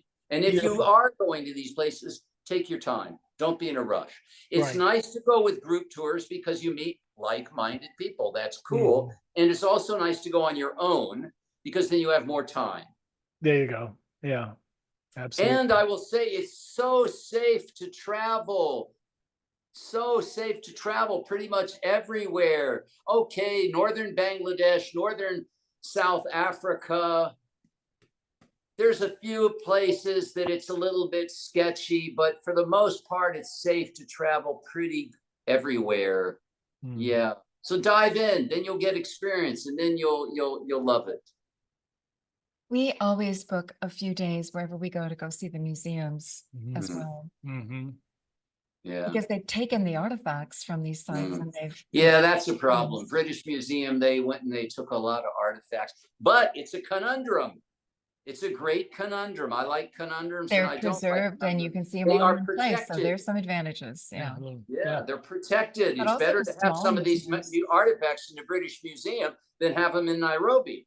Right. Well, every place will have their small regional museums as well, and those are always worth going to, I think. Yeah. Yeah. We're about to get to Taiwan. Okay. Yeah. This is Vietnam here. Well, we'll do another 10 minutes of video with the slideshow, and then we'll take some questions at the end after that. Okay. Okay. Why is Asia your favorite? Maybe because I lived there for a lot of years when I was a kid, and been back a lot. Maybe my astrocartography, maybe my affinity with Hinduism and Buddhism. Maybe because I like Indian food so much. Maybe because of past lives. I don't know. What's the best Indian restaurant in Sedona? There's only one. Well, there's that. Yep, there's really only one, and it's pretty darn good. It's had 4 owners since I've been here. I was there a few weeks ago, and it's just the food's darn good for It's North Indian. Yeah. There's a big difference between North and South Indian food. 98% of Indian restaurants in the United States are North Indian, and South Indian, especially the state of Tamil Nadu, is my favorite. Yeah. Yeah. Wow. Yeah, that's Venkateswara, which is a deity from southern India, but this is in Malaysia. Wow. Yeah. Okay, now, so this was last year in the Philippines. I spent nearly a month driving around northern part of the Philippines. It's all Catholic. And a lot of times people say, oh, well, I'm not into Christianity. That's not important. Yeah. Be into sanctity. Be in divinity. Divinity wears different costumes. I love that. Perfect. It tricks us. Languages. It tricks us human beings who don't look very deep. But if you look very deep, you'll go, oh, it's all one. Yeah. Yeah. Thank you. Okay, so here we are. Oh, this is Taiwan. Now we're into Taiwan. Yeah. Oh. And this one has a fantastic vegetarian restaurant at this shrine. Now, okay, here, look at the color. Yeah. Just magnificent. You're going to see inside also. Boy, oh boy, do they make colorful temples. Most of the youth in the cities, most of the youth under the age of 25 speak quite good English. Mm-hmm. Mm-hmm. My nephew. Yeah, and so you just rent a car. It's safe to drive. Use hotels.com or booking.com. Easy to find lodging. Okay, now we're almost at the end there. You went there. This one's taken from a helicopter. Yeah. And you can see Katajuta off in the right-hand corner. We hiked through there too. Yeah. Yeah, I think there's the author picture, me, and this is Sulawesi. For the audience who's looking at it, go, what does this crazy guy look like? That's me, I guess 3-4 years ago. Okay. And, yeah. Hey, speaking of sculpture and looking at some of these artifacts, and that's what one of the energies I carry. Padmasambhava. You know who he is. Yeah. No, okay. It's virtually at the end of the slideshow here. Okay. Yeah. There's 2 or 3 more pictures of my book. This is audience response, my favorite picture. They love this one. This is in a temple on the island of Jeju-do off the coast of South Korea. Great story of how I took this picture. Too long here. It's the final picture in the slideshow, and then it'll show my book covers and the cover of the website. So really, we're just about at the end of the slideshow here. You watched. Yeah, there's Good Earth, Martin Gray. The color's off on that. That's not the right color, but the computer rendered is that. But you can buy this book on Amazon for $15-20. You should do it. It's going to become a collector's item one day. That's the new book, just came out. Yeah, thank you for our copy. Mm-hmm. Yeah, read the introduction. The introduction is very good. Yeah, and then I think the last picture is the front of the website. Yes. Perfect. World Pilgrimage. I love it. Pilgrimage guide. All right. I'm going to go ahead and stop now. Martin, incredible. I mean, if I had turned everybody's mics on, it'd be huge applause. Oh, wait a minute. I got to stop something here. The video is still playing in the background. But then there it goes. All right.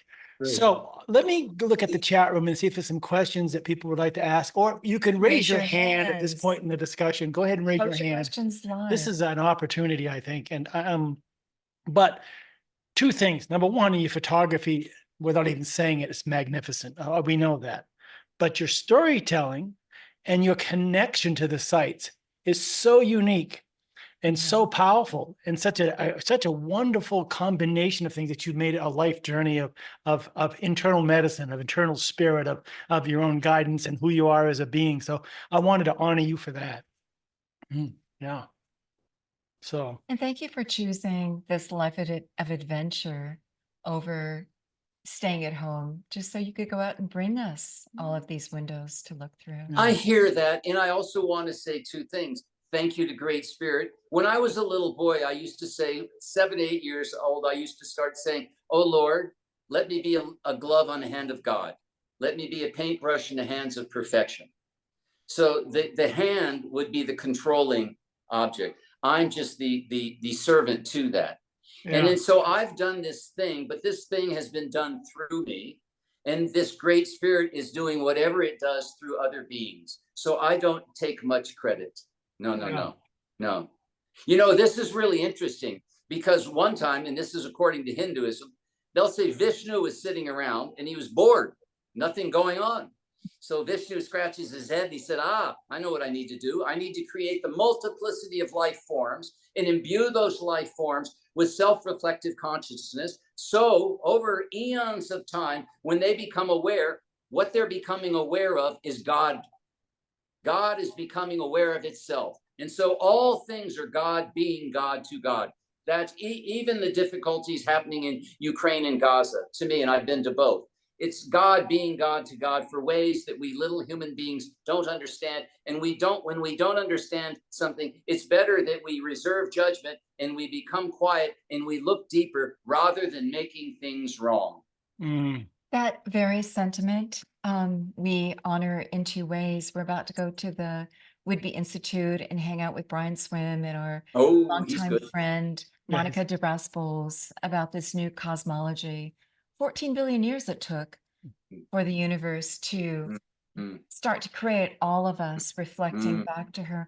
But it's also what we experience in our own ritual posture trance work. That seems to be the message coming through and through, that we are part of the whole and we're here to celebrate it and honor it and let that energy flow through us and around us. To be part of those meridian lines for the whole cosmos is just the ecstasy. Right? The ecstasy, yes. We're so lucky to serve in this way. Yeah. And so I applaud that. Yeah. And the sense of the story coming to full circle around that. Well, that we're telling ourselves and one another. But what's let me check. Well, Lori says, and we thought Mount Rushmore was an accomplishment. Oh, that's fun, Lori. Dory says, I'm taking away a sense of awe of humans' urge to build, to decorate. What amazing array of edifices. Exactly. Yeah. Just fabulous, Martin, from Catherine. And a nice note from Tony. Says, what a great program. Appreciate that. And thank you to you too. And Laura Lee, you asked me the other day, because I've known of you for 15, 20, 30 years, however long you've been doing this. And you said, well, why didn't you approach? It just didn't happen. But thank you to you for right now making this so other people can see this material. Yes. Thanks. Thank you to you too. Yeah. Our byline is we're trying to move the dial through dialogue in terms of the paradigm and embracing a larger picture. But now you've given us images in addition to the dialogue. So we appreciate it. And you can use these images anytime you want, and anybody can use these images anytime they want for free. I give everything, all these images, they're not mine. If somebody wants to put it on their website, I'll give it to you. No problem. Oh, and fantastic. People don't even have to acknowledge you at the end. Oh, this is credit Martin Gray. Martin Gray, not important. What's important is the website address, sacredsites.com, so people will know where to go to get more of this. Oh, wow. That is very It's not about Martin Gray. Yeah. Wow. Yeah. I appreciate that. You know, we're all here to celebrate, right? And yeah.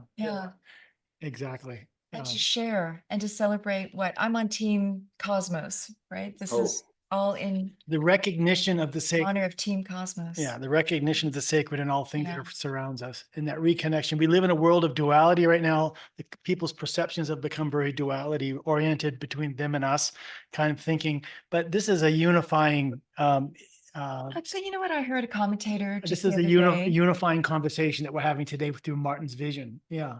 What I heard the commentator say the other day was it looks like we're all divided because the very ends of the spectrum, which are very small, are very vocal now. Yeah, that's But true. really, the majority of us are really holding hands, trying to create one family and one world, Yeah. right? Our hearts are in it. That's, Yeah. and I think that might be true. Yeah. Yeah. Yeah. I think it is true. Not a might, but it is. That's an absolute. Thank you. And that we just need to speak louder above the din, Mhm. right? And say, let's Yeah. just create the world we want to live in and honor these sites.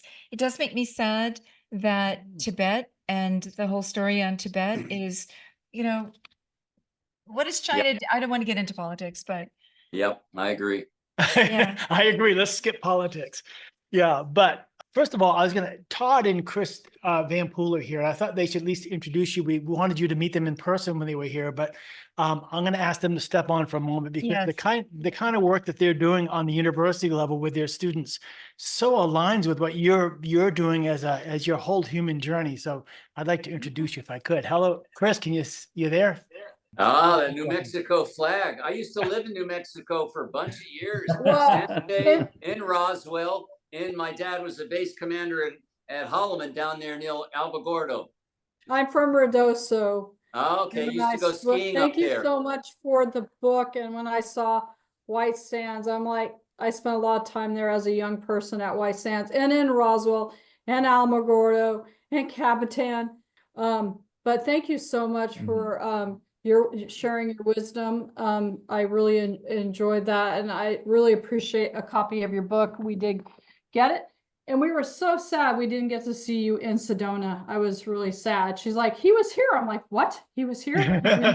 So you were missed. Yeah. Yeah, I have a tendency to be rather the hermit. When I go to the pilgrimage sites, okay, there's hundreds of thousands of people came, but I'm anonymous, I'm not seen. But when I'm in America, I'm really quite the hermit, yes. So you had time in Roswell, you had time in India. That's, I would imagine, a big shift, but at the same time, not a big shift. I mean, it'd be the double edge, right? I'm asking. When I was living for those 4 years in India, and actually when you hear what I'm about to say, you'll go, well, it was appropriate that you got sent to the military school in New Mexico. I've always liked firecrackers and blowing things up. I don't like people getting hurt. So I like James Bond because people don't get hurt so much, but buildings blow up. And so I got sent to the military school because I got into some trouble in India for explosions.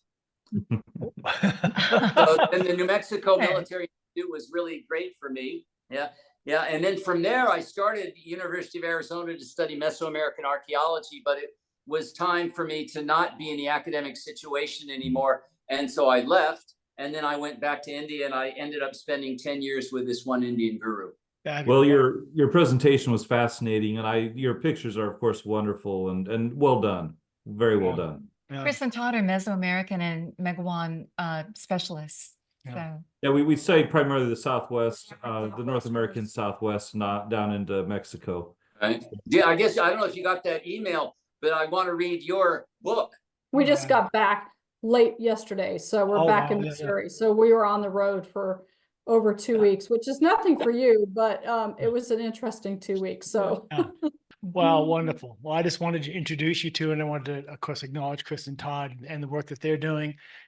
They share this kind of discussion and with their students, including the work of Dr. Goodman.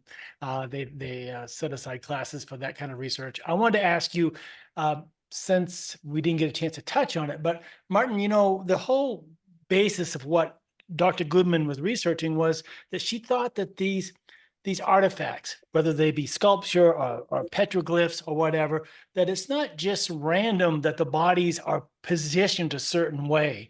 And I noticed throughout your slideshow, there's all kinds of things. So it's not just like, you know, just haphazard that the hands or the bodies in a certain, what is your thoughts on that? Well, my thoughts on that are probably nearly as detailed and comprehensive as my body of work on sacred sites. For many, many years when I was back in America, the way I made my living is by teaching movement and doing being a rolfer, a certain type of body work. Yeah. And in the process, I can't do it anymore because 21 years ago, I fell off a cliff and I broke both hands, wrists very badly. But I was one of the world's, really, truly, one of the world's great jugglers and ball spinners and one ball manipulators. And that took me in, well, I came into it's both a deep study of the body and shamanism and how having the bottom, like in Hinduism, they talk about mudras and different body positions and hand positions. And I started doing yoga, my gosh, when I was 12. So now 70, so 50 years I've had a very, very deep practice of yoga and different body arts. So that's a long discussion. And you just mentioned your accident. You had told me that you broke about 50 bones in falling off a cliff, and that this was really, you turned this into a shamanic Like adventure. a new death Could you, experience. yeah, talk about that just a bit?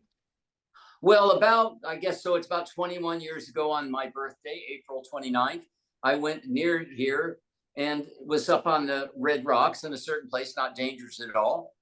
And I made a prayer to Great Spirit. And I said, oh, Great Spirit, I want another teaching. I don't know what the teaching is. Is it another sacred site? Is it another journey on an ethnogen? Is it another meditational experience? I don't know what it is, but please give that. And then 3 weeks later, I was climbing with a friend of mine who's a doctor, and we were coming down, and something happened. And it's unusual it happened because I'm pretty widely known around here as being an enormously skilled rock climber and practitioner here. And an incident, I don't call it an accident, an incident happened, and I was pulled and I fell 70 feet. Straight, not a bounce down. I fell 70 feet and I broke both ankles, both knees, both legs, both wrists, knocked out all these teeth, multiple skull fractures, multiple jaw fractures, 7 weeks in a coma, 2 helicopters to get me out, 4 months in the hospital, 8 months learning to walk again. And other people tell me what happened, and I go, how do you know what happened? You weren't even in Arizona when that happened, and it happened to me. So maybe I know more about it than you. And for me, it was a shamanic awakening of a very high order. And if you study shamanism, you will sometimes hear that how do shamans get chosen? And one of the ways they get chosen is maybe a large mammal claws them to death and they get hit by a bolt of lightning, or they do some ayahuasca, or they fall off a cliff and break multiple bones. It's in the literature. And that happened to me. And so, yes, it was somewhat painful. And yes, this wrist doesn't work very well anymore. But for me, I've reframed it and I say, thank you. Wow. Fabulous. Thank you. Great things have come of it. Yeah. Wow. Well, and Carolyn saying she just loves your gratitude to spirit, your Put Carolyn generosity on. of We sharing. wanna say hi to Carolyn. Of sharing. I know these we're running a little over time. So yeah, it is Carolyn. Hi, Carolyn. hi to Carolyn. Yeah. Hello. Where are you, Carolyn? What state? Hello. I am in Ventnor, New Jersey. Okay. I've been to New Jersey once or twice, but not Ventnor. I don't know America very well. No, I've only been to maybe 25 states in America. Oh, wow. So the land that Felicitas bought for Cuyamonga Institute is, I would say, sacred. When you go there, you feel it. So I'm so enjoying your attitude. Thank you. Thank you. Thanks, That Paul. attitude is very, very important. Yeah. Good to see you. Well, and Carolyn, just touching on it, which is another discussion, but yes, Dr. Goodman bought this land, which happened to have an incredible ancestral village site on the land, and it's never been rebuilt. And we work with the local Pueblo people so they can do research and document and connect through ritual to their ancestors on our land. So it was housed maybe more than 1,000 people at one time in 3-story buildings, kind of an adjacent to Chaco Canyon time period or whatever. But anyway, Scott Ortner did a 6-year study Yeah. on it. So from that's University of another, again, Colorado. another discussion. Another discussion. Yeah. but- Well, So- listen, we don't have any hands up, so I'm just going to go ahead and say thank you so much for such My detailed. hands up. Bye-bye, everybody. Yeah, your hand is up. Well, I just want to say that I know you have a lot more stories Hmm, that we'd like to hear at some point. yeah. We really, once you started that slideshow, we just had to keep going. It Mm. is mesmerizing. It is an immersive experience, the way that you've structured your slideshow to just enjoy, I did notice a lot of stair steps up mountainsides. And I want to say that I was struck by how much of the sacred sites and their elements, pools of water that are reflective, the staircases going up, the geometry, the symbology shows up in our inner visions Mm. as well. There's You'd get the that, yeah. sacred site there, there's the sacred site here, there's the temple there, the temple here. We are really the as above, so below principle. I think a couple of Sundays ago, we just had Lynn Rasmussen talk about those patterns of nature, Mm. Tyler Vogt. I mean, we've had, there's so Like much the- about our universe and ourselves as reflections, about transmitters, receivers, Mhm. that I think You're these doing a very sacred beautiful sites- thing. Oh, thank you. You're doing a very, very beautiful thing. I'm such a specialist. I have a few associated fields, but what you do, I was thinking about this last night, not envy, but envy. You guys get to meet and talk to lots of really incredible people, and you're doing a beautiful thing of sharing this with the world. Thank you. Thank you to you two. Oh, thank you, Martin. I so Well, appreciate and I that. want to continue the discussion on embodied spirituality, that element of hands, arms, body, the whole thing, even pre-yoga, going way back into the oldest documentation in human history, just looking at what all that means. And I'd love to have a sit down with you on that discussion, even over dinner sometime or something. Yes. Appreciate the discussions because we're really inviting artists and researchers from all stripe to just celebrate what they do. And I appreciate anthropologists like the Van Poels who have a foot in both worlds, just like Dr. Goodman did. Both. And- That's super important. Both worlds. Yeah. Gotta Yeah. have Thank both you. worlds. Yeah, this is about building bridges from the past to the present to the future, from all walks of life, and just knitting us all together, and activating those meridian lines between us all. But thank you in how you have done it with these beautiful images and your travels, Don't log and off yet, everybody. your experience of them, your articulation of that experience and that encouragement to do. And I'm going to go see your map. So wherever we go, I'm looking for those sacred sites to be sure to go visit.